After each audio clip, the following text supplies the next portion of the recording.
Вы толькі паглядзіце, што вытвараюць расіяне, каб паспрабаваць уцягнуць Беларусь у вайну. Хоць Лукашенко всімі сіламі спрабуе гэтага пазбегнуць.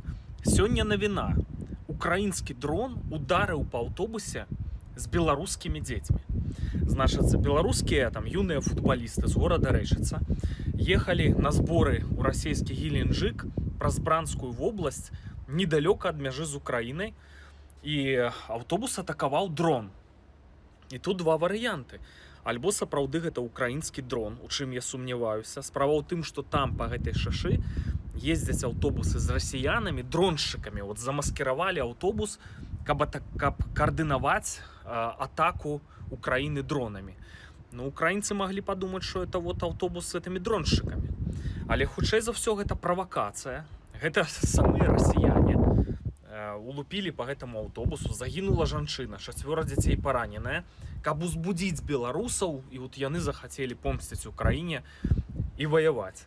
Ну, мы папярэджвалі пра падобнага роду правакацыі. Месяц таму ў Мазыры рыхтавалі удар па Мазыру, там крывавая карцінка, завезлі штучную кроў у горад, вагнераўцы былі ў брыгадах хуткай дапамогі для чагосьці.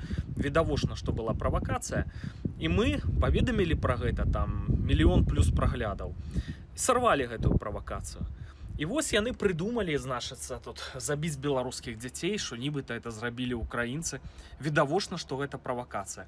Прама зараз на вайне ва Ўкраіне я лічу пераломны момант, таму што вельмі важным фактарам, хто пераможа, от куды пахіснецца гэтая вайна, з'яўляецца фактар Беларусі.